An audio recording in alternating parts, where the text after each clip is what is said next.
Trump shakes Putin's hand and everyone immediately noticed what he did with his other hand. President Donald Trump made history again for having another epic handshake.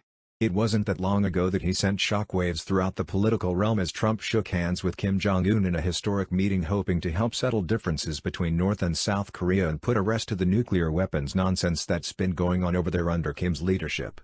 Trump's latest history-making handshake was with Russia's leader Vladimir Putin.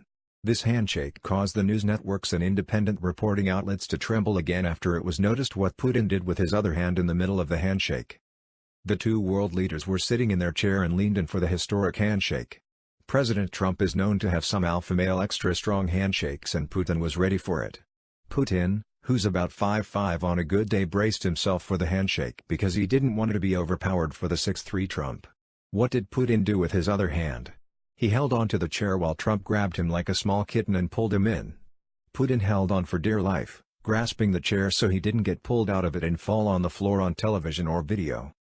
Just think, if Putin hadn't held on, then he might have hit the floor.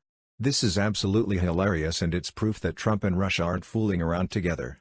Anyone claiming that there is Russian collusion with President Trump or his team, then they are blindly running into the Democrat agenda without looking where they're going or how silly they sound while making up false news. Donald Trump's practically patented the power handshake. But self-styled hardman Vladimir Putin is a tough match even for the US president.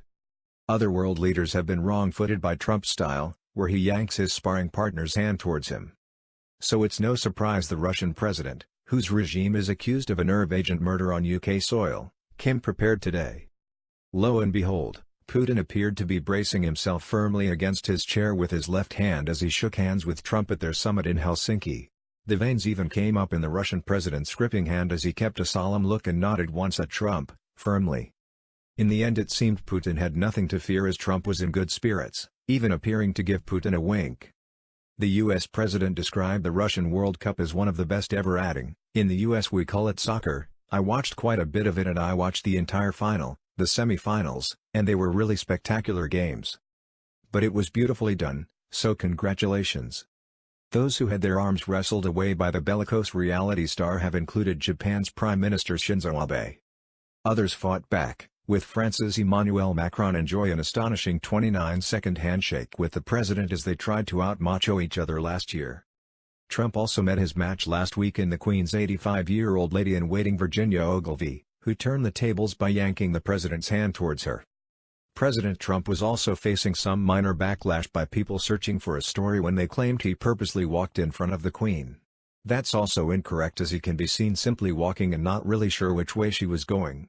It was like when two people walking toward each other both go left, then both go right and everyone laughs.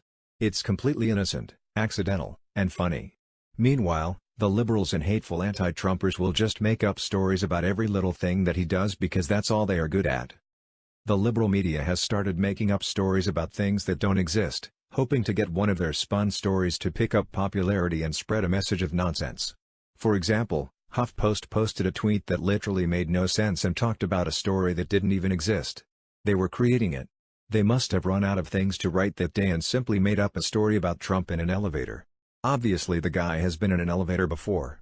What does he do in there? He goes up and down, just like everyone else. People are still losing their mind over Trump and we just keep laughing and making America great again. All those Democrats claiming Russian collusion are wrong and will always be wrong.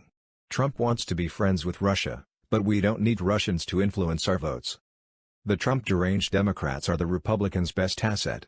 We know who to vote for and it's not some far-fetched anti-American on the left.